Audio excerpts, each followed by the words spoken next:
Et si on parlait de sport? Une émission produite et réalisée par l'association Et si on parlait de sport, animée par Laurent Garnier. Top départ pour la 111e émission de Et si on parlait de sport. Chaque semaine, nous entrons sur le terrain pour mettre en lumière ceux qui font vibrer le sport, dans l'effort comme dans la passion. Ici, pas de temps mort, témoignages, analyses, coups de cœur et belles performances sont au programme. Un grand merci à nos partenaires LG Consultants, Samper Connect, l'agence Bellombra et Dialogue Sport qui jouent collectif avec nous chaque semaine. Et bien sûr, merci à notre équipe d'animatrices et d'animateurs chroniqueurs consultants des coéquipiers de haut niveau. Le match commence maintenant et si on parlait de sport? Bonjour à toutes et bonjour à tous. Merci de nous rejoindre pour cette émission. Au programme de cette 111e édition, le coup d'envoi, c'est tout de suite avec l'avant-match. On passe en revue les principaux résultats de la semaine avant de plonger dans une chronique spéciale Tour de France signée Jean-Louis Pagès, notre spécialiste maison, ancien commissaire général et directeur des sites du Tour de France. Il nous emmène cette semaine dans les années 80-90 à l'heure où le Tour s'ouvre au monde. Et nous parlerons de la caravane du Tour. En première mi-temps, nous recevrons un invité dont le parcours est à la fois atypique, inspirant et résolument tourné vers l'avenir. Il s'appelle Adrien Picou. Il a grandi près de Toulouse et malgré un AVC survenu avant sa naissance, il n'a pas cessé de repousser ses limites. Sportif passionné, il s'est imposé dans l'univers exigeant du CrossFit en catégorie adaptive, avec à la clé 2 participations en demi-finale des championnats du monde et une 25e place mondiale cette année. Mais Adrien ne s'arrête pas là. Avec un master en communication et en marketing en poche, il porte aussi aujourd'hui un projet ambitieux pour rendre le sport plus accessible aux personnes en situation de handicap, en entretien en 2 volets entre force de caractère, dépassement de soi et innovation. C'est maintenant dans Et si on parlait de sport? Deuxième mi-temps, nous mettons en selle une discipline riche de valeurs et de diversité, l'équitation. En Occitanie, cette pratique connaît un véritable engouement porté par des structures dynamiques, des passionnés de tout âge et une nature généreuse. Pour en parler, nous recevons Jean-Henri, récemment élu président du comité régional d'équitation. Avec lui, nous reviendrons sur le parcours, les missions du comité, les nombreuses disciplines équestres proposées dans la région, les projets en cours et les perspectives à venir. Alors que vous soyez cavalier, amateur de sport ou simplement curieux, restez avec nous, vous allez voir que le monde du cheval est bien plus proche que vous ne le pensez. Mais avant d'entrer sur le terrain pour cette 111e émission, un petit tour par l'avant-match. Et si on parlait de sport? Avant-match.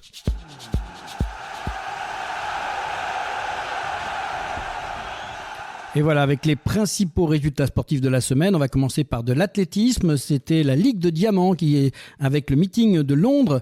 Hilary Kapska qui a pris la 3e place du concours de la longueur avec un saut à 6,86 m, alors que Agathe Guillemot a amélioré son record de France du miles en 4 minutes 19 secondes et 0,8 centièmes. Championnat d'Europe Espoir à Bergen en Norvège, Erwan Konaté de 22 ans a assuré les minima de la Fédération française pour les mondiaux de Tokyo en remportant la médaille d'or à la longueur avec un saut à 8,25 m et le record de France dans la catégorie des moins de 23 ans. Jeff Erius sur 100 mètres a remporté la finale en 10 secondes et 28 centièmes et le titre de champion d'Europe. Clémence Rougier, 20 ans, médaille d'argent au triple saut grâce à une tentative mesurée à 13,93 m. Antoine Ferranti a lui décroché le bronze sur le décathlon avec 8032 points. Paul Anselmini et Anna Delahaye et Tristan Desprez ont glané l'argent sur 1500 mètres, 10 000 mètres marche et à la perche. Alex Déo a remporté, elle, le bronze sur 400 mètres. Natation en eau libre, mondiaux eau libre à Singapour. Marc-Antoine Olivier a remporté la médaille de bronze sur 5 km, remportée par l'Allemand Florian Wellbrock. L'épreuve du relais mixte a été remportée par l'Allemagne. Les Bleus terminent au pied du podium. Tennis, tournoi WTA 250 d'Hambourg en Allemagne. Demi-finaliste surprise à Roland-Garros, Loïs Boisson a décroché son premier titre WTA dimanche. La Française de 22 ans s'est imposée en 2-7 serrés, 7-5, 6-3 en finale face à la Hongroise Anna Bondar. Elle intègre le top 50.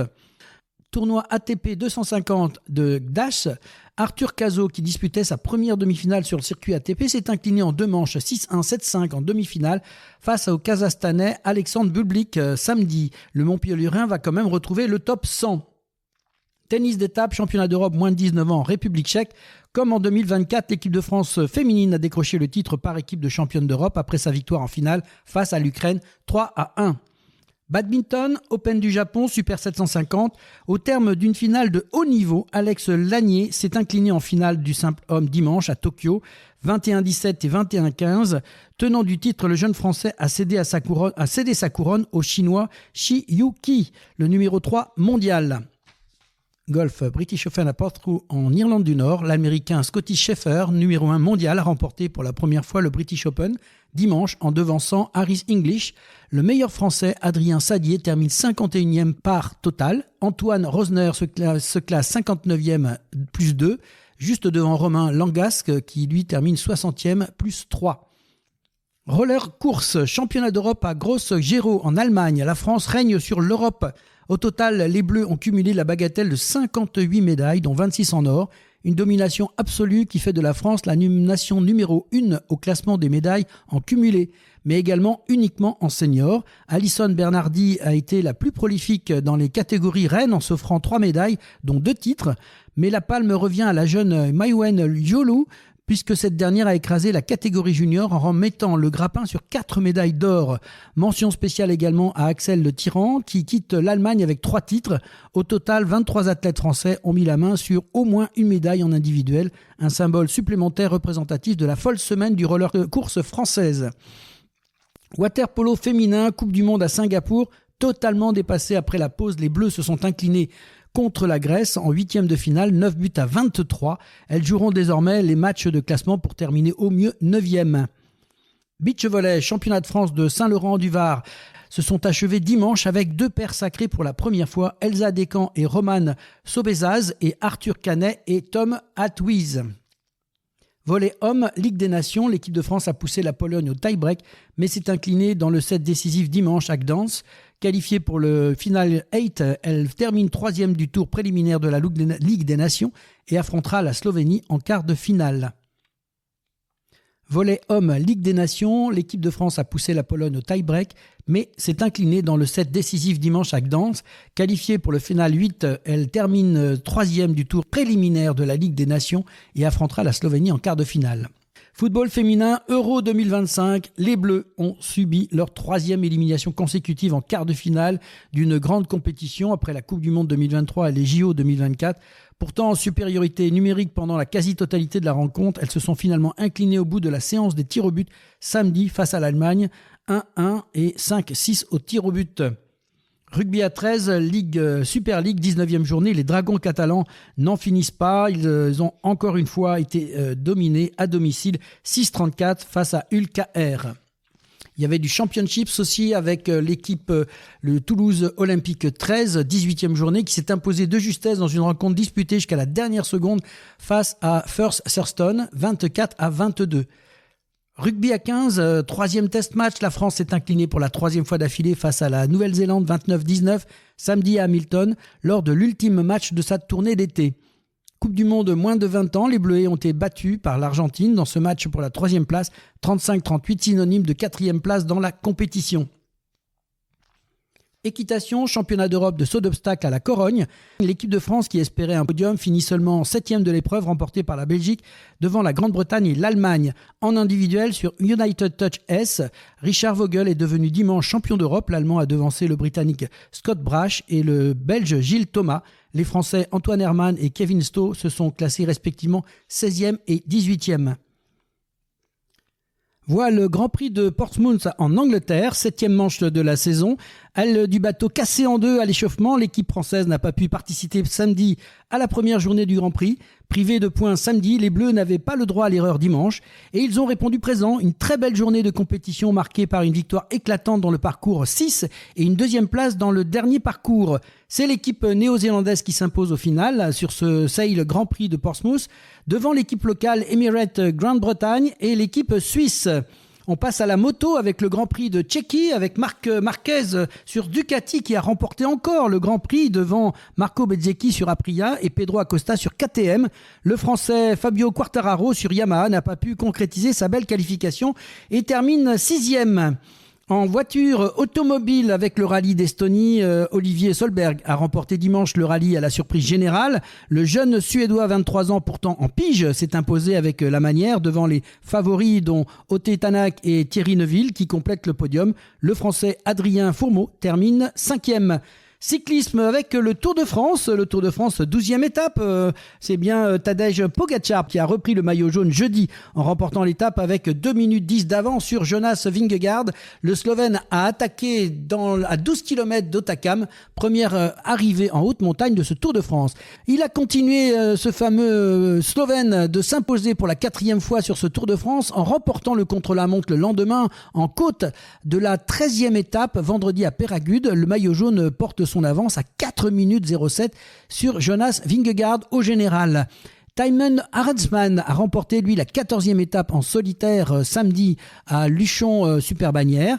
Et le Belge Tim Wellens s'est imposé, lui, à l'issue d'un long raid en solitaire de 44 km sur la 15e étape du Tour de France dimanche à Carcassonne. Voilà, c'est tout pour les résultats. Place maintenant à la chronique spéciale Voyage au cœur du Tour avec Jean-Louis Pagès. Et si on parlait de sport, la chronique.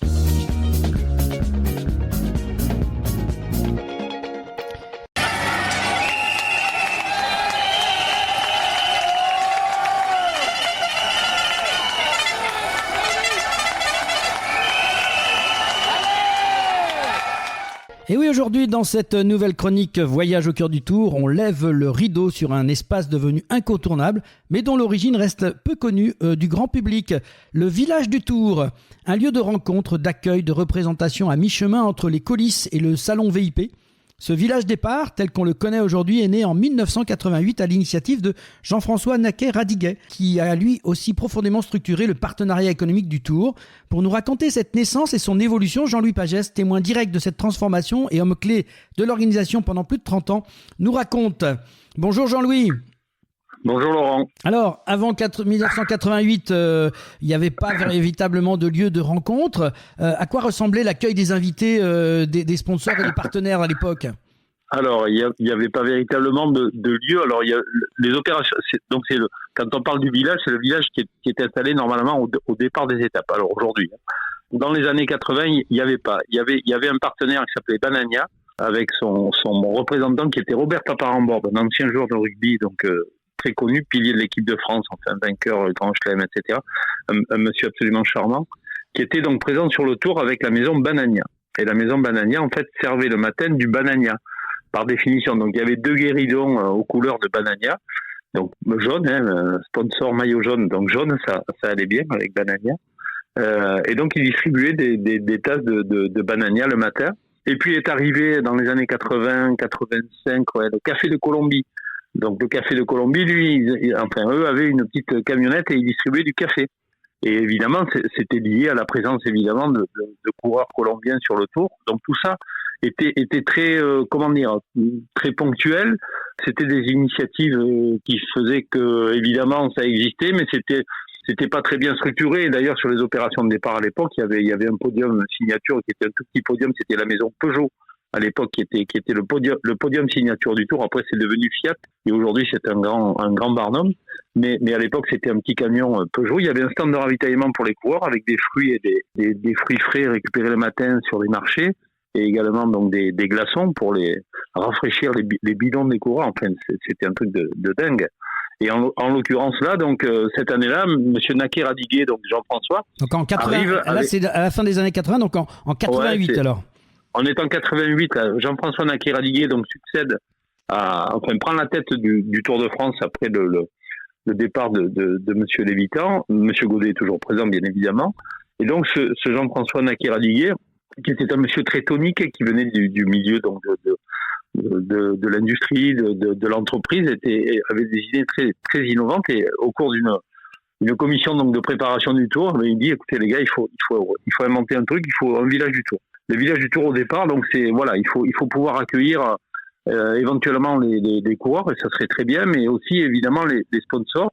Donc mettez-vous à la recherche d'un fournisseur, donc d'un créateur d'un village. Et le premier village du Tour, donc il naît en 1988, et on a trouvé, donc c'est Jean-Luc Théron qui était commissaire général en chef à l'époque, qui a trouvé donc le prestataire technique qui était donc la maison Marie. Donc c'était un petit village en bois de grosso modo 500 mètres carrés avec des pavillons très très légers, des claustrales, des croisillons de bois dans lesquels venaient s'installer les sponsors du Tour. Et 88, donc ça correspond à la première mise en place du village, c'était du côté de Pornichet. Alors l'impact est immédiat ? Alors l'impact est immédiat, c'est-à-dire que, alors d'abord la première installation à Pornichet, c'était un prélude à l'époque. Alors c'était un prélude appelé prélude, pas prologue, parce qu'il y avait de réglementation cycliste, etc. de l'époque. En fait, c'est un peu particulier, mais peu importe. Donc, c'était normalement une installation qui était prévue à Pornichet. Le contre-la-montre était entre Pornichet et la Bolle. Si ce n'est que ce jour-là, il y a un vent à décorner les bœufs, il pleut, enfin, c'est une catastrophe. Et donc, pour moi qui étais à l'époque sur les opérations de départ et à la vérification du parcours, impossible d'installer le village dans son intégralité. Donc, je n'ai rien trouvé de mieux que de prendre 4 ou 5 techniciens qui étaient avec moi, donc des prestataires, en fait, même pas des prestataires, en fait, c'est des gens employés par le Tour, en leur demandant de tenir les 4 pieds d'un stand en bois contre vents et marées. On a présenté ça donc à Jean-François Nakiradigi. Il a dit c'est parfait, c'est superbe. Donc, on l'a pas monté ce premier jour. En revanche, évidemment, le lendemain, pour la première étape, on l'a monté. Et pour répondre à ta question, oui, ça a eu tout de suite du succès. Pourquoi tenter si bien que, évidemment, les sponsors étaient contents d'être dans ce village-là. Donc, chacun avec un petit stand qui permettait donc d'accueillir des partenaires locaux, etc. Mais surtout, ce qui était assez original à l'époque, c'est que les coureurs venaient dans ce village départ. Les coureurs, avant de partir sur l'étape, venaient boire un café. Il y avait même un stand. Il y avait un coiffeur qui était là et qui coupait les cheveux des coureurs. Moi, j'ai vu la scène à plusieurs reprises où les coureurs venaient se faire couper les cheveux dans le village départ. Jean-François Nakiradigi a créé cet espace, a lancé l'idée, mais il structure aussi les relations avec les marques. Donc c'est là aussi où ce village du Tour se transforme un petit peu dans son agencement. Exactement. C'est-à-dire que Jean-François Nakiradigi met en place en fait une graduation des partenaires, un échelonnement, donc en fonction évidemment de leur participation, de leur volonté. Donc tu te doutes bien que le maillot jaune, voilà, un côté un peu privilégié, ce qui se retrouve évidemment aujourd'hui en déclinaison aujourd'hui.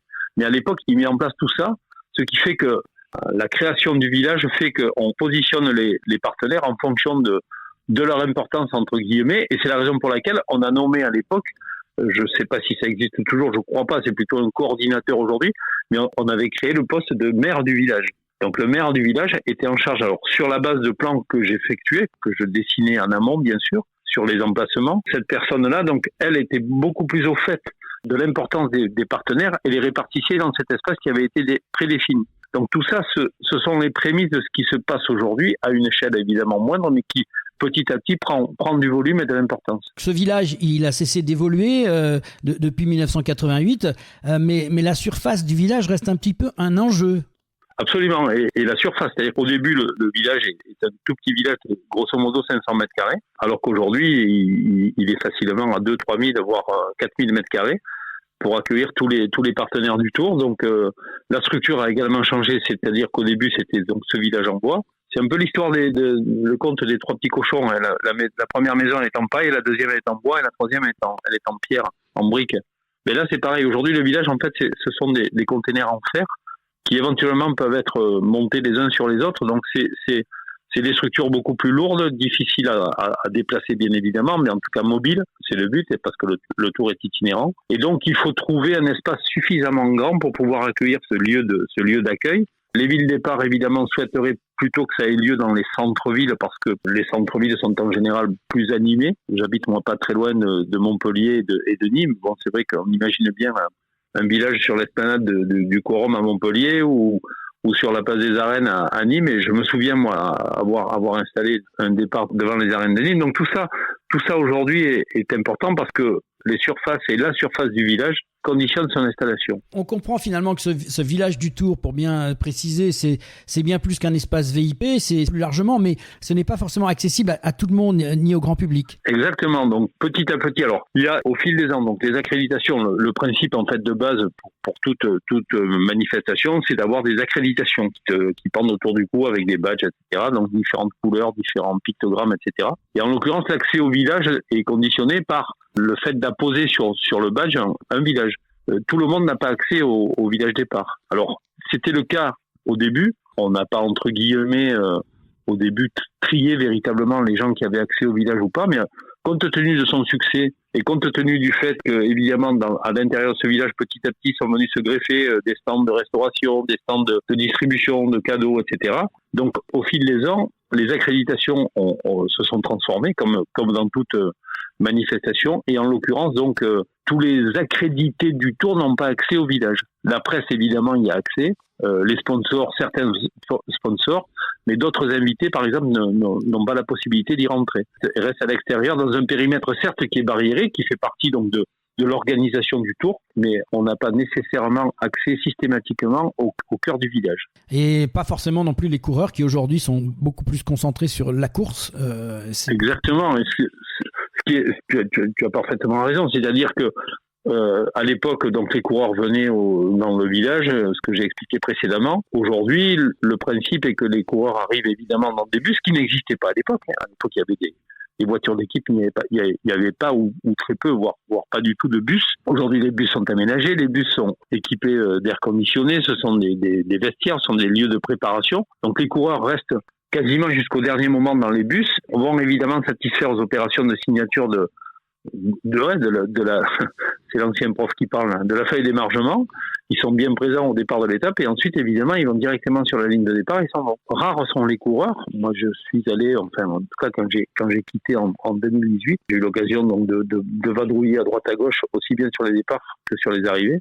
Je me rendais bien compte que les coureurs évidemment ne fréquentent pas le village. Pourquoi ? Parce que là aussi en termes de comportement et de professionnalisme, c'est difficile pour un coureur d'être alpagué entre guillemets, même si c'est très amical par des invités du Tour. Et alors ça va machin, donc c'est pas le moment quoi. Ils sont en train de préparer une étape et donc ça, quelque part ça se comprend.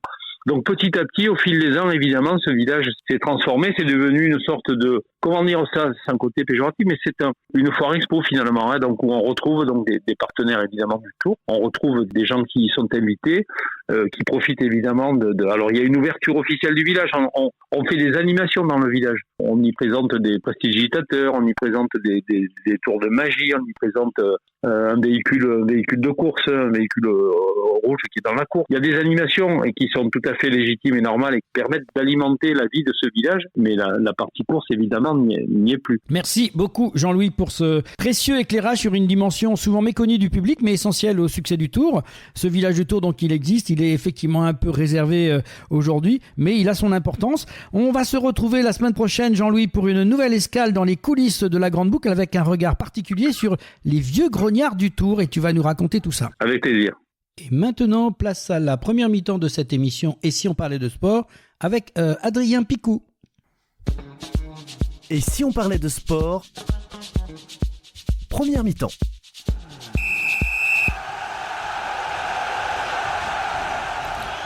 Et voilà, retour sur le plateau de Et si on parlait de sport. Aujourd'hui, on reçoit un invité au parcours impressionnant, un passionné de sport qui n'a jamais cessé de croire en ses capacités malgré les obstacles. Il s'appelle Adrien Picou, il pratique le CrossFit en catégorie adaptive. Il porte un projet professionnel ambitieux autour de l'inclusion dans le sport. Bonjour Adrien. Bonjour. Alors déjà, Bonjour moi je suis très curieux, d'abord très heureux de t'accueillir et très curieux que tu m'expliques, tu me racontes un peu ce qu'est le CrossFit, ce parcours sportif que tu as lancé. Donc toi, tu es né à Colombes, en région parisienne. Tu vis aujourd'hui près de Toulouse. Est-ce que tu peux un peu nous raconter ton histoire et comment tu as découvert ce sport ? Donc bonjour à tous, ravi d'être là. Donc je suis Adrien Picou, un Toulousain, même si je suis né à Paris parce que j'ai vécu beaucoup plus de temps à Toulouse qu'à Paris. Un parcours atypique parce que je suis hémiplégique de naissance, j'ai fait un AVC dans le ventre de ma mère. Ça a été dur d'avoir un diagnostic parce que il faut savoir que ma mère et mes parents n'ont pas qui est tout de suite à la naissance. Il a fallu quelques mois ou quelques années parce qu'il voyait que je n'utilisais pas la main droite et tout ça. Donc voilà, un parcours qui a été difficile, mais aujourd'hui je suis heureux, fier de mon parcours où j'ai eu des études dans des milieux spécialisés jusqu'au bac et aujourd'hui j'ai obtenu mon master en communication marketing. On va revenir sur le sport, parce qu'on va la première partie, c'est un petit peu ça, Adrien. Quel sport tu as pratiqué au fil de toutes ces années? Parce qu'effectivement, on voit bien ici que tu es sportif et tu vas nous raconter tout ça. Mais qu'est-ce que tu as pu faire depuis ton enfance, en fait? Alors, il faut savoir que le sport, je l'ai découvert à l'école. J'ai commencé par l'escrime, où j'ai fait 7 ans d'escrime. Ça m'a beaucoup permis de développer cette confiance en moi, ce regard par rapport aux autres, parce qu'il faut savoir, j'ai toujours fait du sport en milieu ordinaire. Je me suis toujours un peu dit qu'il fallait pas se résoudre à aller voir des personnes en situation de handicap et faire ça, il fallait toujours aller de l'avant. Donc j'ai toujours eu cette force à m'adapter aux autres et les autres s'adaptent à moi. Donc après l'escrime, j'ai testé le foot, j'ai testé le tennis, j'ai testé le rugby, j'ai fait du tennis de table et j'ai, il y a 4 ans, décidé de commencer le CrossFit et ça a été une vraie révélation pour moi. Alors, qu'est-ce qui t'a attiré justement dans cette discipline? Moi, j'aimerais que tu m'en parles un peu parce que on connaît pas trop bien, on entend parler, mais bon, ça se passe dans une salle. Comment ça se passe exactement? Alors, il faut savoir que l'origine du CrossFit, c'est une fédération. C'est pas une fédération, mais c'est un sport qui a été créé par les Américains. Qui a vu le jour il n'y a pas très longtemps, je ne sais pas exactement quand, mais qui a eu un gros succès et une grosse influence en France. Il faut savoir qu'il y a 4 ans, il n'y avait pas beaucoup de boxe de CrossFit. Aujourd'hui, il y en a plus de 800 en France. Et moi, je l'ai découverte par hasard parce que j'avais arrêté le tennis après 10 ans. Et je me suis dit, il fallait que j'ai un renouveau. Donc, j'ai cherché des box et j'ai cherché du sport près de chez moi et je suis allé dans cette box qui c'est CrossFit Montredran, avec qui je fais un gros clin d'œil ce soir parce que ça a été quand même... Quand tu dis box, excuse-moi pour nos auditeurs parce que toi c'est ton jargon, mais une box c'est quoi? C'est une salle? Ouais, c'est une salle, c'est un lieu particulier. Ouais, c'est un lieu où on se retrouve tous et on fait du CrossFit ensemble, donc c'est comme une salle de sport en fait. La box, nous on dit ça que c'est une box, mais en fait c'est complètement une salle de sport, donc voilà. Moi, je me rappellerai toujours, c'était en février, il y a 4 ans, où j'étais accompagné de mon frère ce jour-là. Et j'ai décidé d'aller dans cette box de CrossFit. Donc, et j'ai assumé mon handicap, j'ai assumé qui j'étais. Et j'ai dit au coach, qui est actuellement mon coach de CrossFit, qui me prépare au championnat du monde. Je reviendrai un peu plus tard. Mais il a eu quelque chose qui m'a énormément touché en moi, qui a dit aujourd'hui, si tu veux faire du CrossFit, on va t'adapter, je vais t'adapter les mouvements, je vais tout adapter et on va aller pas à pas dans ce processus de progression. Et c'est ça qui m'a fait aujourd'hui avoir le déclic de faire ce sport et aujourd'hui, je me sens très bien dans ce sport. Moi, je vais te demander d'être un peu plus concret. Moi, j'aimerais que tu m'expliques à moi qui ne sais pas ce que c'est que le CrossFit pour le public qui nous écoute. Voilà, rentre un peu plus dans le détail. En fait, le CrossFit, c'est une discipline qui allie haltérophilie, cardio, gymnastique. Donc on peut avoir du soulevé de terre, on peut avoir en anglais on dit clean, mais de l'épaulé, on peut faire des tractions, on peut aller courir, on peut faire des wall balls, on peut pousser un poids pendant X mètres. Donc c'est un sport qui allie on va dire cardio, gymnastique, et c'est un sport super complet en fait. Et aujourd'hui, tous les gens qui veulent commencer le CrossFit, il ne faut pas que vous ayez peur, mais il faut que vous ayez cette constance. On a tous été nuls un jour dans notre vie, donc allez-y, ce sport il est fait pour progresser et c'est un sport super complet. On démarre à n'importe quel âge, il y a un créneau quand même?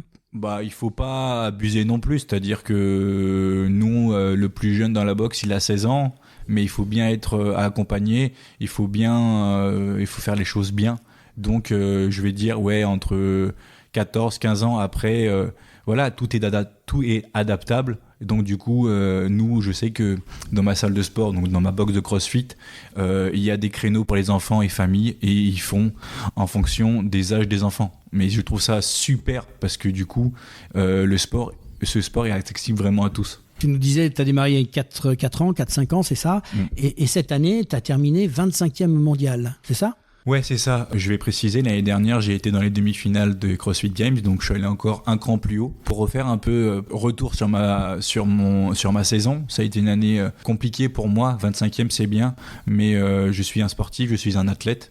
Et aujourd'hui, 25e, ça me suffit pas. Tout simplement parce que je sais que j'ai mis beaucoup de choses en place cette année, donc je me suis accompagné d'un nutritionniste pour gagner en performance, gagner en poids et prendre de la masse sèche. J'ai aussi suivi une programmation de mon coach en individuel pour maximiser mes chances d'aller à ces demi-finales et participer au championnat du monde. Il y a eu des blessures, énormément de blessures. Cette année, je me suis fait le scaphoïde, je me suis fait une micro-fissure du pied, ce qui a un peu ralenti ma progression et qui a mis un peu un stop. Il faut savoir que j'étais quand même prêt en février dernier, mais lors du premier WOD, j'ai fait une erreur où sur une reprise d'appui, je me suis tordu le doigt de pied droit et je me suis fait une micro-fissure pendant la première partie des qualifications et je me suis dit là, aujourd'hui, c'est de la déception parce que on met 1 an de sa vie, en parenthèse, on met 1 an d'aboutissement à quelque chose, on se blesse et c'est ce jour-là où je me suis rendu compte que j'étais vraiment un athlète et j'étais plus quelqu'un qui venait faire du crossfit pour s'amuser en fait. Donc voilà, on m'a beaucoup soutenu, mon coach il m'a soutenu, donc j'ai eu ce diagnostic de fissure du premier orteil du pied. Mais dans la vie aujourd'hui, je suis quelqu'un de battant, je suis quelqu'un de résilient, je suis quelqu'un de déterminé, de motivé.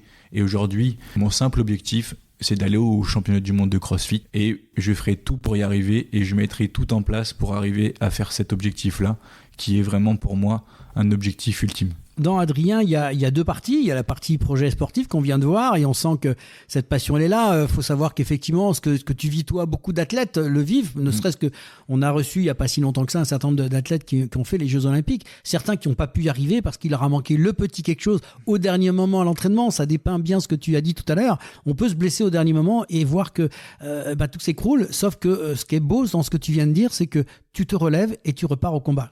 Oui. Tout simplement, aujourd'hui, il faut savoir se relever dans le sport, il faut savoir se relever dans la vie. Vous pouvez avoir un échec, mais il faut savoir et trouver les solutions. Comment vous pouvez faire de cet échec ou de ce petit truc qui vous manque en une force et vous permettre de vous relever encore plus haut et revenir encore plus fort. Je prends l'exemple d'Antoine Dupont, s'est fait 2 fois les croisés.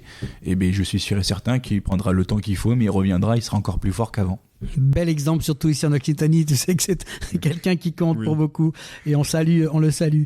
On va passer justement à ce projet professionnel parce que c'est aussi la deuxième partie qui nous intéresse dans ce que tu viens nous raconter aujourd'hui. À cause de ce que tu vis, en fait, tu t'es dit, mais il manque du matériel accessible. C'est ce qui t'a poussé à réfléchir à un projet professionnel. Est-ce que tu peux nous raconter un petit peu cette idée ? Alors, il faut savoir que le CrossFit, c'est adapté, mais il faut quand même se creuser la mémoire pour trouver des choses pour adapter tous les mouvements standards, on va dire, qui sont demandés à un handicap. Donc moi, ça fait 4 ans que je suis suivi par la même personne, par Chris, mon coach, et ça fait 4 ans qu'on cherche des adaptations, ça fait 4 ans qu'on cherche du matériel pour optimiser tout ça. Donc il y a 2-3 ans, on a fait beaucoup de recherches, on a vu qu'il y avait une sangle qui existait aux États-Unis, on l'a prise, donc ça m'a quand même permis d'augmenter mes performances. Surtout sur le soulevé de terre et surtout sur des mouvements où je peux être en suspension à la barre d'haltérophilie. Donc je suis passé, pour la petite anecdote, je suis passé de 60 kg à 130 avec cette sangle-là, avec 2 points de contact sur la barre. Donc c'est vraiment pas mal. Pour reparler de mon projet, c'est un peu une enfilade de choses et de faits que j'ai vus dans mon sport. J'ai vu qu'il n'y avait que ça aux États-Unis, qu'il n'y avait rien en France. Et aujourd'hui, je veux le faire pour moi, mais je veux aussi apporter cette chose et ce matériel aux autres pour qu'ils puissent aussi s'inclure dans les milieux ordinaires qui sont le sport, n'importe quel sport. Donc moi, ça va être axé plutôt fitness et cross-training.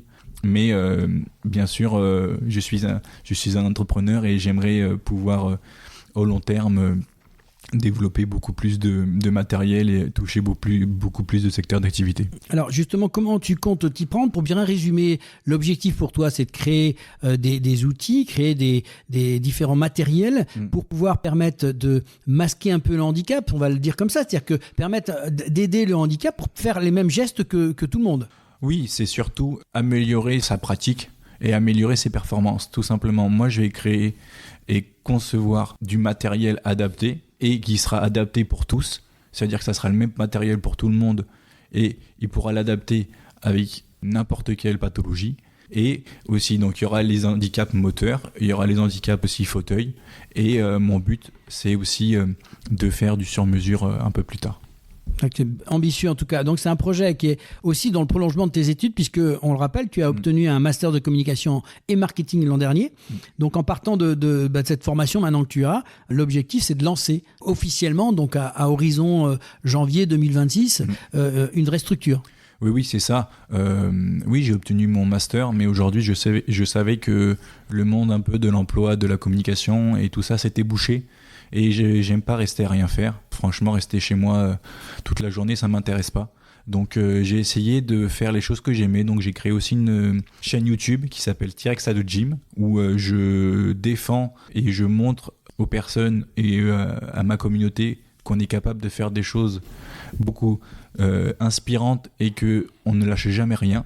Donc voilà, c'est un peu dans cette lignée-là et j'en ai profité aussi pour me former lors de cette période un peu de chômage. J'ai participé et j'ai fait une formation avec ABCDZ qui m'a gentiment accompagné pour monter le projet, pour vraiment structurer ce projet-là que j'ai envie de développer. Un business plan en fait. Un business plan et même faire une étude du marché, voir combien ça allait me coûter, mais voilà, tout le processus de création de l'entreprise, la forme juridique, sort tout juste de 2 mois de formation. C'était super instructif.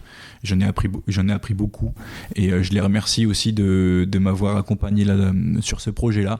Est-ce que tu as eu des contacts avec la fédération handisport ou pas, ou le comité régional handisport? Est-ce que tu as cherché un peu de ce côté-là pour voir s'il y avait des ponts communs? Pour l'instant, j'ai quelques contacts, mais rien de concret pour l'instant. Il faudrait que je relance. Mais aujourd'hui, je sais que je vais avoir pas mal de contacts et j'ai pas mal de personnes dans mon réseau que je vais contacter tout simplement. Mais je sais que je fais partie de l'association Un Maillot pour la Vie, donc je sais que cette association-là va pouvoir peut-être m'aider.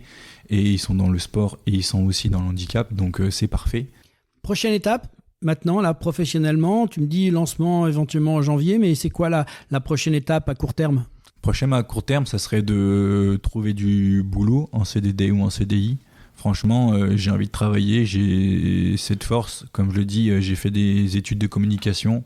Pour moi, la communication, c'est pas un métier en tant que tel, c'est vraiment ma passion. Et quand je suis au boulot et que je fais les choses que j'aime, ça me rend encore plus heureux. C'est vrai que la communication et un poste me manquent parce que avant, je créais quasiment tous les jours, j'étais sur les réseaux, je postais tout ça. Mais je le fais encore un peu parce que avec ma chaîne YouTube et avec mon Insta un peu de sportif, j'arrive à garder un peu ce lien, mais c'est vrai que travailler me manque parce que on est jeune et on fait des études pour essayer d'être le plus performant, mais c'est surtout donner quelque chose en plus à une entreprise, et moi c'est ce que je recherche.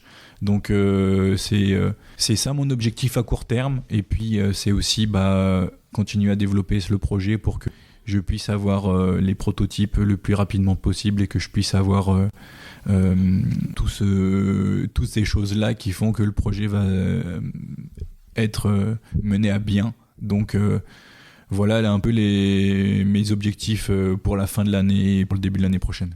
En tout cas, merci de ce témoignage. Je pense que pour les auditeurs qui écoutent, voilà, un Adrien qui est motivé. Adrien, un dernier mot donc, que tu voudrais faire passer. On sent cette passion que tu as à tous ces jeunes qui sont un peu peut-être dans ton cas, qui peut-être n'osent pas faire ce que toi t'as fait. Qu'est-ce que tu voudrais leur dire? Alors aujourd'hui, ça va être très émouvant ce que je vais dire, mais aujourd'hui, il faut que vous croyiez en vous, il faut que vous croyiez en votre handicap, il ne faut pas vous résoudre à avoir une différence. Il faut arrêter de juger tout le monde. Franchement, moi, ça me saoule de voir que les gens se jugent entre eux. C'est pas parce que tu as un handicap que tu dois juger quelqu'un. Moi, j'ai envie de dire aujourd'hui, si vous avez un rêve, réalisez-le. Mettez tout en place pour y arriver. Les moments clés, et ce qui est clé dans ça, c'est la détermination, la motivation et l'entourage. Je sais que moi, aujourd'hui, je peux dire que j'ai réussi, mais je sais qu'il y a des gens qui vont être négatifs sur, par exemple, non, tu vas pas pouvoir faire de sport, t'es pas capable de le faire. Mais ne les croyez pas, vous croyez en vous-même. Moi, je sais que j'ai fait aujourd'hui du golf à un bras, et pourtant, c'était pas perdu d'avance, mais ça allait être compliqué, et pourtant, j'en fais. Mais parce que j'avais la volonté de le faire, et la motivation de le faire, et de montrer aussi aux gens qui m'entourent que tout est possible. Et aujourd'hui, dans la vie, que tu sois handicapé ou une personne normale, tu peux tout faire. C'est juste ta volonté. Et je voudrais juste rajouter un mot. On n'en a pas parlé, mais ça m'a beaucoup touché. J'ai fait un tournage il n'y a pas très longtemps dans une box de CrossFit, dans une salle de sport, où j'ai initié ma pratique adaptive à des personnes normales. Et je peux vous dire que les gens, en fait, ils sont exceptionnels. Et ils s'adaptent à vous. Et quand vous leur montrez quelque chose de différent, ils sont tous attentionnés. Et je peux vous dire que j'ai ressenti une énorme fierté d'avoir pu promouvoir mon sport et ma pratique sportive. Un grand merci Adrien pour ce témoignage sincère et inspirant. On te souhaite bien évidemment de continuer à briller dans cette discipline et de concrétiser ce beau projet professionnel. C'était Adrien Picou, un parcours qui force le respect, une passion du sport chevillée au corps et un projet qui pourrait bien faire évoluer durablement les mentalités sur l'inclusion dans le sport. À travers ton engagement, Adrien, tu nous rappelles que le handicap n'est pas un frein mais un défi à relever, une force à affirmer, que ce soit sur le terrain du CrossFit ou dans la conception de matériel inclusif. Tu traces ta voie avec détermination et lucidité. On te souhaite bien sûr de réaliser son rêve, de participer aux CrossFit Games et de concrétiser ton ambition de rendre les salles de sport plus accessibles à tous. Merci beaucoup, à l'année prochaine pour les qualifications des championnats du monde. Et tu seras le bienvenu dans l'émission. Avec grand plaisir. À bientôt. À bientôt. C'est la mi-temps, retour au vestiaire et on se retrouve dans quelques instants avec notre invité Jean-Henri. Et si on parlait de sport, mi-temps.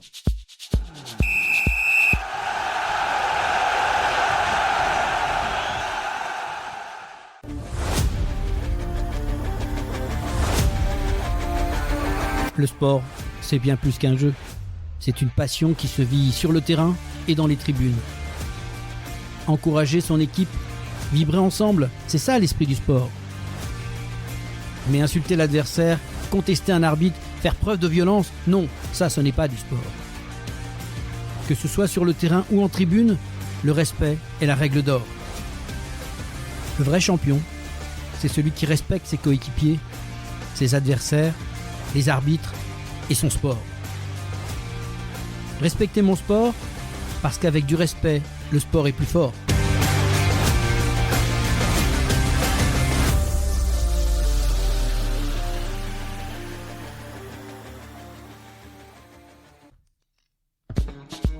Et si on parlait de sport,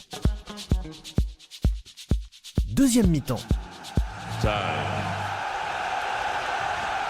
Et retour sur le plateau de Et si on parlait sport, on vous emmène sur un terrain un peu particulier, manège, carrière, sentier ou paddock. On parle d'un sport à part entière, mais aussi d'un partenaire à quatre jambes, le cheval. Et pour explorer cette belle aventure, on a la chance de recevoir Jean-Henri, tout juste élu président du comité régional d'équitation d'Occitanie. Bonjour Jean. Bonjour. Et bravo pour cette élection. Merci. Voilà, donc félicitations. On sait que c'est pas facile d'être président, c'est des responsabilités, mais avant d'entrer dans le vif du sujet, est-ce que tu peux nous dire un peu plus sur qui est Jean-Henri? Quel est ton parcours dans le monde de l'équitation et qu'est-ce qui t'a poussé à te présenter finalement à cette présidence du comité régional? Écoute, merci de me permettre de présenter ma discipline et puis de mon parcours accessoirement, mais surtout ce sport qui est passionnant. Je suis un pur associatif au départ, fils de cavalier depuis plusieurs générations dans la famille, compétiteur. Je suis juge de concours hippique depuis plus de 30 ans. Très impliqué dans la vie équestre régionale, j'ai eu l'occasion par le passé, avant la fusion des régions notamment, d'être élu pendant une vingtaine d'années au sein des organes départementaux et régionaux, puisque même pendant 9 ans et demi, je fus président du comité régional d'équitation de Midi-Pyrénées. Donc un parcours qui m'amène à me retrouver aujourd'hui sur cette nouvelle grande région qu'est l'Occitanie. J'ai eu différentes responsabilités au sein de la filière équine, on en parlera peut-être, et puis au sein du comité régional olympique et sportif, aussi avant la fusion des régions. Alors aujourd'hui, la grande région a 7 ans. 7 ans, c'est à la fois beaucoup et peu. Et un certain nombre de professionnels, de dirigeants de structures, d'acteurs impliqués dans la vie de la discipline ont considéré et ont souhaité qu'un nouveau projet plus dynamique, plus structuré soit porté. Et on m'a fait confiance, on m'a proposé tout simplement de porter une équipe vers ce projet co-construit, participatif, structurant, pour essayer de donner une nouvelle dynamique à l'équitation dans notre belle région occitane. Toujours avec la passion en fait. Oui, toujours avec la passion, parce que ancré depuis toujours, c'est dans mon ADN. C'est d'abord le goût de servir aussi, d'être au service d'une discipline, du sport, un sport qui m'habite, un sport qui m'anime, un sport pour lequel je vis quelque part. C'est ma deuxième vie à côté de mon métier, bien évidemment. Alors, on sait que derrière chaque performance, il y a une organisation bien huilée. Comment il fonctionne ce comité régional d'équitation au quotidien et quel est finalement son rôle sur le terrain ? Pour bien qu'on situe pour nos auditeurs. Bien sûr, alors bien évidemment, on est tête de réseau, on est un organe institutionnel, c'est une association qui a été créée en 2017 lorsque la fusion des régions est intervenue entre Languedoc-Roussillon et Midi-Pyrénées. C'est l'organe déconcentré qui représente la Fédération française d'équitation en région. On est l'interlocuteur privilégié des services de l'État, du conseil régional, des collectivités locales. Tout ce qui concerne le développement de l'équitation en Occitanie, quelque part, ça nous impacte et ça nous touche. Plus concrètement, sur le terrain, notre rôle consiste à animer, coordonner, stimuler, fédérer les pratiques équestres sur le territoire. Grâce à un véritable maillage territorial fort de plus de 1200 clubs, quasiment répartis sur l'ensemble des 13 départements de la région, des clubs agréés ou affiliés à la fédération, répartis sur tout le territoire. On est chacun et chacune aujourd'hui à moins de 20 minutes d'un centre équestre. Aujourd'hui, c'est une pratique urbaine, périurbaine, rurale, une pratique de proximité. Notre objectif principal, ça reste de transformer les piétons en cavaliers. Chaque piéton a la possibilité désormais de devenir un cavalier grâce à un réseau de professionnels et d'enseignants dans les clubs. La FFE, je le rappelle, la Fédération française d'équitation, c'est la 3e fédération olympique. On ne le sait pas forcément, mais c'est un véritable sport de masse. Et aujourd'hui, c'est plus de 62 000 licenciés en Occitanie, répartis dans tous ces clubs que j'évoquais. C'est le 4e sport pratiqué en région. C'est le premier sport féminin. 87% de féminines pratiquent l'équitation. Et puis, c'est un véritable sport de masse, je le disais, qui propose des activités multiples autour du cheval, autour de l'animal, avec une pratique d'école, de loisirs, de pleine nature ou de compétition. On sait que l'Occitanie, c'est une vraie terre de sport, et tu viens de dire donc de cheval, on a envie de dire aujourd'hui. Il y a beaucoup de disciplines aussi dans ce sport. Est-ce que tu peux nous clarifier un peu tout ça ? J'avais lu 28 disciplines au total. Oui. C'est un peu complexe pour l'auditeur peut-être. Oui, pour le néophyte, ça peut paraître un petit peu complexe en effet. Très étendu, plus de 30 disciplines en fait, sont reconnues par la Fédération française d'équitation. Aujourd'hui, on a en Occitanie la chance d'un véritable vivier en termes de ces pratiques qui sont développées. Elles se courent à la fois individuellement et par équipe, on ne le sait pas toujours. On a aussi la chance d'avoir 3 disciplines olympiques, que sont le concours sur l'obstacle, le dressage, le concours complet, on l'évoquait avant de se retrouver au cours de cet échange. 3 disciplines olympiques historiques qui sont présentes depuis le début des Jeux olympiques modernes. Et puis on a des disciplines très diverses comme l'endurance équestre. On peut courir jusqu'à 150 km parcourus dans une seule et même journée. On court à côté du cheval, mais on monte aussi sur le dos du cheval pour au moins passer la ligne d'arrivée, parce qu'on a toujours le souci du bien-être qui veut t'aller loin, économise sa monture, ce vieil adage, mais c'est une réalité que l'on adapte bien évidemment. Et puis des disciplines plus traditionnelles comme l'attelage, plus fun, comme le pony game ouvert au jeune public, l'équitation de travail et de tradition qui est l'héritage de l'équitation Camargue, où forcément en région Occitanie on est particulièrement touché. Et puis des choses plus dynamiques qui peuvent attirer les jeunes gens, le tir à l'arc à cheval, la technique de randonnée équestre de compétition où l'on s'ouvre vers la pleine nature. On peut parler aussi du horseball qui est un mélange de football et cheval, de basket et de rugby en fait. Nous qui sommes terre de rugby Occitanie, on retrouve complètement le contact et l'esprit du sport d'équipe et du jeu de ballon. Donc ça c'est très intéressant. Puis on a la voltige équestre, l'équitation western, pour ne citer que cela bien évidemment. Ce que l'on sait, c'est que finalement, que l'on fasse du loisir ou de la compétition, ou qu'on soit tiré vers la pleine nature, l'équitation en manège, l'équitation d'école, à poney ou à cheval, l'équitation c'est un sport qui se pratique à tout âge. Dès l'âge de 3 ans, on peut monter à cheval dans les villes comme à la campagne. Ce qui fait notre force, c'est cette diversité justement. On offre un panel de disciplines complètement différents. Chacun peut y trouver l'expression de sa passion que l'on peut partager entre cavaliers et puis bien évidemment avec sa monture, parce que l'objectif c'est de ne faire plus qu'un. faire plus qu'un avec son cheval, n'être plus qu'un et vivre ensemble et partager quelque chose un petit peu d'exceptionnel, extraordinaire. Il y a un autre vieil adage qui dit que le meilleur air est celui qui souffle entre les oreilles de son cheval. Et ça, finalement, ça veut tout dire. Et si tu m'y autorises, quelques chiffres encore pour situer les choses, parce qu'on ne réalise pas finalement que l'équitation, c'est une véritable filière bien ancrée en Occitanie. C'est 90 000 équidés recensés sur le territoire de l'Occitanie, plus de 6 500 emplois directs non délocalisables et répartis sur toute la région, 2 600 entreprises sont rattachés à la filière équine en Occitanie pour un poids économique autour de 210 millions d'euros annuels, ce qui représente un véritable poids économique. Bien évidemment, tu le comprends. On inclut bien évidemment les centres équestres, mais également tous les métiers connexes, les selliers, les vétérinaires, les maréchaux ferrants, les fournisseurs d'aliments, les éleveurs. C'est une véritable filière. Malgré ce contexte économique que nous traversons aujourd'hui qui est un peu particulier, on reste une filière stable, mais nous continuons bien évidemment à être vigilants et à œuvrer, à travailler pour permettre de développer encore plus cette filière. On reste vigilants parce que les loisirs aujourd'hui sont touchés, le sport également. Et ce comité régional que je préside désormais, c'est un peu la pierre angulaire de cette filière. Et il représente à la fois les utilisateurs, mais aussi les prescripteurs. On doit veiller finalement au bon équilibre de cet ensemble, de tous ces métiers qui constituent notre filière. Qu'est-ce qui est organisé justement, parce qu'il y a tellement de filières, c'est une question qui me vient en t'écoutant. Je suis un parent et il y a tellement de choix.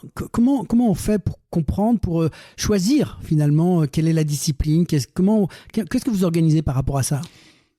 C'est tout le rôle des enseignants finalement. Lorsqu'on franchit la porte d'un centre équestre, lorsqu'on arrive dans un centre équestre, c'est le rôle de l'enseignant d'arriver à personnaliser le produit, à adapter la demande, les attentes, essayer aussi de stimuler, détecter, essayer de ressentir, percevoir un petit peu ce que le cavalier a envie de vivre, quelle va être sa fibre et vers quoi il va être attiré, et puis savoir l'orienter vers une structure qui lui proposera un produit adapté à ses attentes.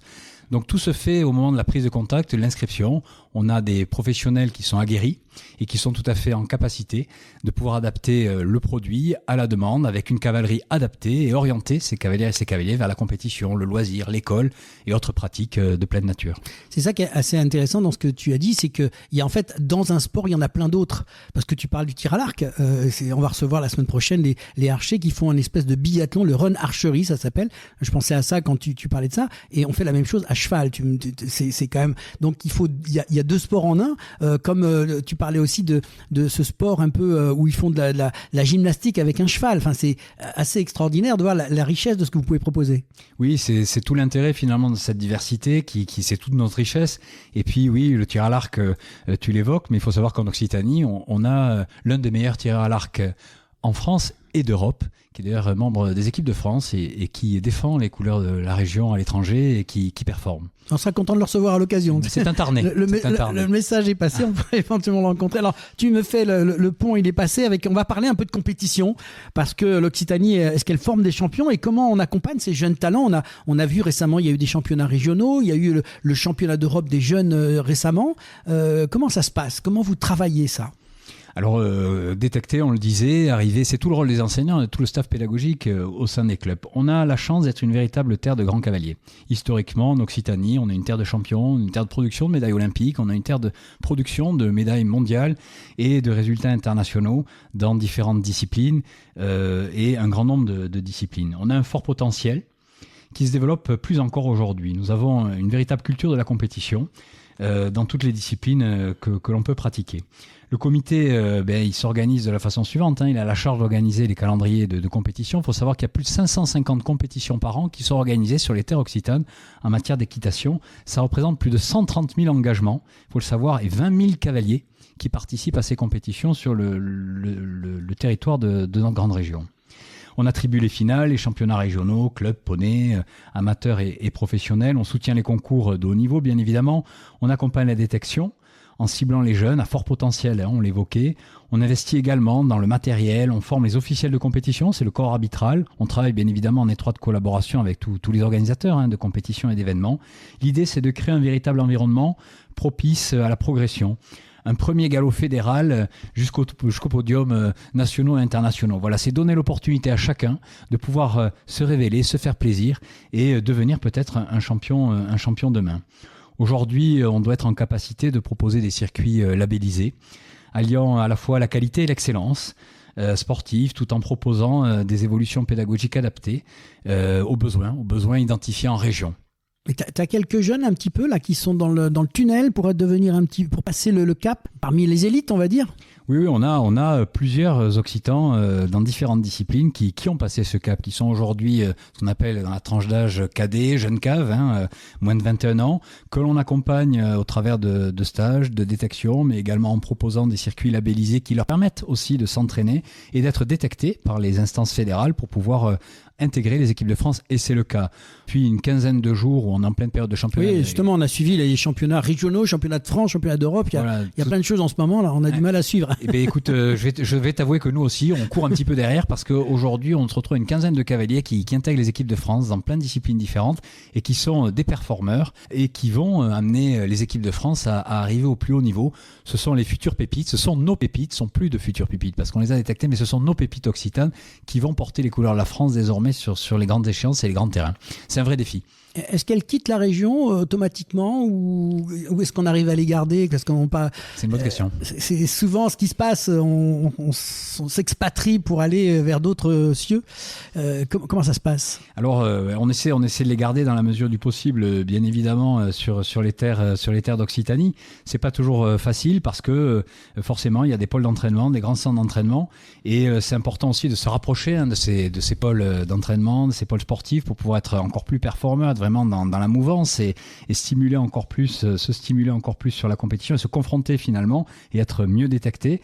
Et justement, on avait une information qui tombait aujourd'hui, la Fédération française d'équitation qui sélectionnait deux jeunes Occitans, Jeanne Brunel notamment et Paul Barret en concours complet d'équitation, qui intègrent les équipes de France et qui désormais rejoignent le pôle France pour pouvoir se préparer au mieux et qui quittent donc l'Occitanie pour nous amener de belles médailles et de belles satisfactions sportives. On va les admirer, c'est sûr. Eh ben, on va les suivre en même temps, c'est l'occasion. Alors justement, là, ça me fait la petite liaison aussi, et tu parles de la formation finalement, même dans l'équitation, qui fait la différence. Absolument. Et heureusement, d'ailleurs, c'est l'axe essentiel de notre action au sein du comité régional. On propose vraiment des formations adaptées à tous les acteurs, qu'on soit enseignants, dirigeants, officiels de compétition, cavaliers, bien évidemment. Le comité est certifié Calliope.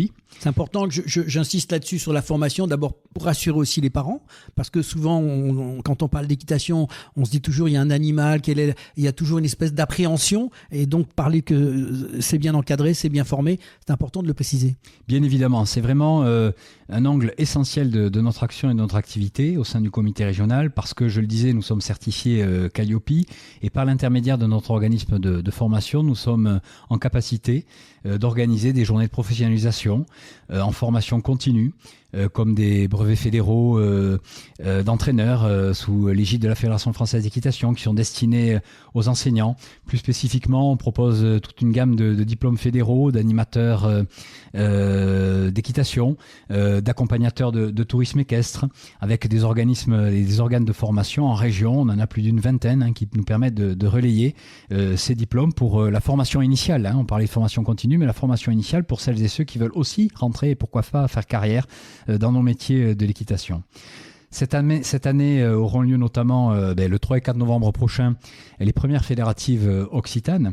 Ce sont des ateliers qui seront ouverts aux professionnels pour leur permettre de mettre en avant les bonnes pratiques, les nouveaux axes pédagogiques, mais également de stimuler et de développer dans les clubs les nouvelles disciplines dites un peu émergentes pour pouvoir attirer et fidéliser un nouveau public. Notre objectif, c'est de faire monter en compétence toute une filière, un bon encadrement, c'est la clé pour des cavaliers épanouis bien évidemment et dans des clubs solides. Concernant la détection, nous allons orienter des journées de formation beaucoup plus transversales aujourd'hui, interdisciplines. Le but étant de mettre du liant entre nos futurs champions, car ils seront confrontés demain à des problématiques communes, particulièrement en matière de gestion de leur image, ou encore dans la recherche de partenaires, ou aussi dans le cadre de la préparation mentale, qui est aujourd'hui un acte clé essentiel, incompressible de leur formation de futurs espoirs. Enfin, pour toutes celles et tous ceux qui veulent entrer dans le parcours d'excellence sportive, encore faire de l'équitation leur métier, il faut savoir qu'il existe de nombreux établissements publics et privés, en contrat avec l'État, l'Éducation nationale, le ministère de l'Agriculture, labellisés aussi par la Fédération française d'équitation, qui proposent un véritable parcours sportif, ou encore dans la production animale, les métiers connexes, mais aussi dans le tourisme à travers les pratiques de pleine nature, avec pour perspective de proposer des débouchés professionnels pour ceux qui souhaitent poursuivre dans la filière autour du cheval. On a 9 établissements labellisés, sport-études, dont 2 dits excellence en Occitanie, ce qui n'est pas rien. Alors ça, c'est la partie vraiment développement, formation sportive. Est-ce qu'on peut parler un petit peu de ce sport de pleine nature, c'est-à-dire un peu le côté outdoor, c'est-à-dire que ce qui se passe aussi, un petit peu moins compétitif, mais plus dans la partie le cheval avec l'individu qui va se promener. L'équitation de pleine nature, tu as raison, c'est aujourd'hui un axe très très fort. Alors nous l'associons à une autre thématique, le tourisme. On parle de tourisme équestre, mais nous on parle de tourisme parce que aujourd'hui on considère que finalement tout événement hippique, toute manifestation équestre, c'est du tourisme. Ça va drainer des gens vers l'Occitanie, toute une population qui va arriver et découvrir un nouveau territoire. Donc ça c'est très important. On associe donc le tourisme à l'équitation de pleine nature. Elle est essentielle parce que l'équitation d'extérieur, c'est clairement une porte d'entrée formidable pour ceux qui veulent pratiquer sans forcément viser la compétition. On travaille avec les clubs pour créer des offres de tourisme équestre attractives. On organise des événements labellisés. On parle de l'Occirando Tour qui va naître prochainement. On favorise en fait les liens entre les disciplines extérieures et les structures locales. L'Occitanie, avec ses paysages, ses grands sites, est un terrain de jeu extraordinaire entre Pyrénées et Méditerranée. Si on traverse le parc national des Cévennes, la vallée du Lot ou encore les gorges du Tarn, sans oublier les chemins de Saint-Jacques ou encore la Camargue et aussi au bout du Gard. Tu vas nous faire rêver là. Cette ville d'Uzès qui est formidable et tellement associée au cheval.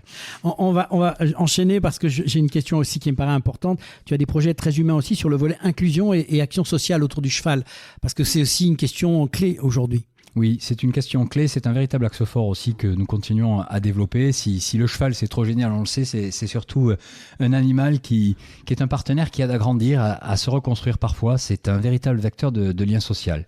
Nous développons et soutenons des activités autour de l'équihandie, le parasport, l'équitation thérapeutique, les projets de médiation équine. Tout ce qui fait référence au sport santé, finalement, on est en plein dedans et on se l'approprie, on le développe aujourd'hui. Les interventions dans les écoles, les maisons de retraite, on a beaucoup de projets autour de tous ces événements-là que l'on veut développer. Et puis au travers, bien évidemment, de l'organisme de formation, on est très proactif en matière de veille et de formation destinée aux professionnels pour le développement des pratiques destinées aux personnes qui sont en situation de handicap. En quelques mots, parce qu'il ne nous reste plus beaucoup de temps, les grands objectifs qui te restent en quelques mots, que tu t'es fixé avec ton comité sur les 4 prochaines années, sur le mandat, on va dire, qui sont les grands axes principaux? Beaucoup de sujets, mais bien évidemment, sur un tel territoire, l'idée, c'est de renforcer l'unité de ce territoire. C'est vraiment l'objet principal de notre action, soutenir les clubs, bien évidemment, au quotidien, développer les pratiques, former en rationalisant un petit peu mieux et avec un véritable plan régional de formation. L'idée consiste à faire rayonner l'équitation sous tous ses aspects, du loisir vers le haut niveau. On veut aussi élargir notre public, notamment en allant vers les jeunes, les adultes qui n'ont jamais osé parfois franchir la porte d'un club, d'un centre équestre, en allant peut-être parfois aller chercher un public qui peut sembler éloigné.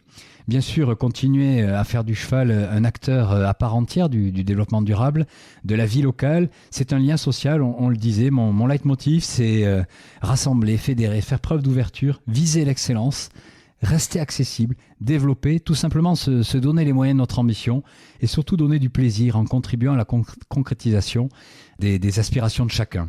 J'ajouterai, si vous le permettez, un axe fort que nous engageons aussi sur des sujets sensibles. On peut parler de prévention dopage, on peut parler aussi de lutte contre les violences, le respect du bien-être animal. C'est essentiel aujourd'hui. Le cheval, c'est le lien, il mérite qu'on le respecte et qu'on en fasse ce qu'il a finalement toujours été, un moteur pour notre société. J'allais demander un dernier mot, mais je pense que tout est dit. Oui, presque doux, il n'y a pas d'âge pour commencer l'équitation. On le disait, c'est bien plus que monter à cheval, c'est une aventure extraordinaire qu'il faut vivre, qu'il faut partager, c'est une aventure humaine. Alors poussez les portes d'un poney club, allez voir les centres équestres qui sont près de chez vous, vous serez accueillis par des professionnels, diplômés, passionnés, dans un cadre sécurisé et convivial. Venez découvrir, tester, partager, vous verrez, certainement vous y prendrez goût. Merci beaucoup Jean pour cet éclairage. Je pense qu'on pourrait te laisser le micro encore longtemps. En tout cas, c'était passionnant et éclairant sur cette filière équitation en Occitanie. On te souhaite plein de réussite dans cette nouvelle fonction avec aussi toute ton équipe, parce que tu n'es pas tout seul, il faut le dire. Beaucoup de projets épanouissants pour les années à venir. Sport, nature, inclusion, respect de l'animal. L'équitation, c'est bien plus qu'un loisir. C'est une véritable école de vie. Dernier mot ? Oui, juste un mot. Sur le site de la Fédération française d'équitation, ppe.com, ou encore sur le site du comité régional d'équitation, équitation-occitanie.fr, ou encore sur les sites de l'ONICEP.fr. Vous pourrez trouver tout ce qui concerne les formations pour toutes celles et tous ceux qui veulent participer à des sections équitation en collège et en lycée. Il y a un véritable maillage sur toute la région Occitanie. Tous ceux qui veulent se professionnaliser. Aujourd'hui, on est parfaitement organisé. On est en capacité de proposer un avenir serein et un projet professionnel pour tous ces jeunes qui sont passionnés de chevaux. Mais je crois qu'il y avait beaucoup de choses à dire et c'était un plaisir de te recevoir. Et tu es le bienvenu quand tu veux dans cette émission. Je te remercie Laurent. Merci encore. Et nous, retour au vestiaire, c'est la fin du match tout de suite. L'agenda de la semaine avec les grands rendez-vous sportifs à ne pas manquer. Et si on parlait de sport ? Fin du match. C'est la fin du match et de cette 111e émission avec les grands rendez-vous de la semaine dans l'agenda sportif. Du samedi 5 jusqu'au 27 juillet, il y a le cyclisme avec le Tour de France. Dimanche 20 au 27 juillet, tennis avec l'ATP 250 à Kitzbühel en Autriche et UMAG en Croatie. Dimanche 20 au 26 juillet, Festival olympique de la jeunesse européenne en Macédoine du Nord. Du lundi 21 au dimanche 27 juillet, tennis, tournoi ATP et WTA 500 de Washington aux États-Unis et WTA 250 de Prague en République tchèque. Mardi 22 au mercredi 30, escrime, championnat du monde à Tbilissi en Géorgie. Mercredi 23, cyclisme, Tour de France avec la 17e étape Bolène-Valence, 160,4 km. Il y aura aussi du football féminin avec l'Euro 2025 et la demi-finale. Du mercredi 23 au dimanche 27, VTT, championnat d'Europe à Melgaço au Portugal. 23 juillet au 7 août, tir, championnat d'Europe de tir de bateau à Châteauroux. Jeudi 24 juillet, cyclisme, Tour de France, 18e étape avec Vif-Courchevel, avec le col de la Lauze, 171,5 km. Jeudi 24 juillet au dimanche 27, VTT cross-country, championnat d'Europe à Melgaço au Portugal. Jeudi 24 juillet au dimanche 3 août, plongeon, championnat du monde à Singapour. Vendredi 25 juillet, cyclisme Tour de France avec la 19e étape Albertville-La-Plagne, 129,9 km. Du vendredi 25 au dimanche 27 juillet, judo, Grand Chelem d'Oulan-Bator en Mongolie. Samedi 26 juillet, Tour de France, la 20e étape Nantua-Pontarlier, 184,2 km. Du samedi 26 au dimanche 27, auto Formule 1 avec le Grand Prix de Belgique à Spa-Francorchamps. Foot volley avec le mondial de foot volley à Juan-les-Pins en Alpes-Maritimes. Samedi 26 au dimanche 3 août, cyclisme toujours avec le Tour de France femmes Sweets qui débute avec la première étape Vannes-Ploubenec, 78,8 km. Dimanche 27, cyclisme Tour de France, 21e étape et dernière étape à Mantes-la-Ville, Paris, c'est l'arrivée sur les Champs-Élysées, 132,3 km. Et il y a aussi la deuxième étape du Tour de France féminin, Brest-Quimper, 110 km,4. Football féminin aussi avec la finale de l'Euro 2025. Dimanche 27 juillet au dimanche 3 août, natation, championnat du monde à Singapour. Lundi 28 juillet, Tour de France féminin, troisième étape, la Gacilly-Angers, 163,5 km. Et enfin, du mardi 29 juillet au dimanche 3 août, tennis de table, WTT Star Contender à Sao Paulo au Brésil. Coup de sifflet final pour cette 111e émission de Et si on parlait de sport, une émission riche en échanges et en passion que nous venons de partager ensemble. Un grand merci à nos invités du jour, Adrien Picou, Jean-Henri et Jean-Louis Pagès. Par vos témoignages, votre engagement et votre énergie, vous avez su faire vibrer les ondes comme un stade en ébullition. Vous avez marqué des points et c'est certain. Un grand merci aussi à vous, chers auditeurs et auditrices. Chaque semaine, vous êtes toujours plus nombreux à grimper dans notre bus du sport. Continuez à liker, commenter, partager et surtout, abonnez-vous à notre chaîne YouTube. Et si on parlait de sport, c'est vous qui nous donnez l'élan. Un grand coup de chapeau à nos partenaires de toujours, LG Consultants, Imperconnect, l'agence Bellombra et Dialogue Sport. Merci de jouer collectif et de faire équipe avec nous à chaque émission. Et bien sûr, un clin d'œil appuyé à toute l'équipe de l'association Et si on parlait de sport, une vraie formation de passionnés, toujours sur le terrain sans jamais lever le pied, une team soudée qui fait de chaque épisode un match plein. Rendez-vous très bientôt pour un nouveau numéro avec passion, avec le même ton et toujours autant d'adrénaline. Même micro, même esprit. À la semaine prochaine dans Et si on parlait de sport ?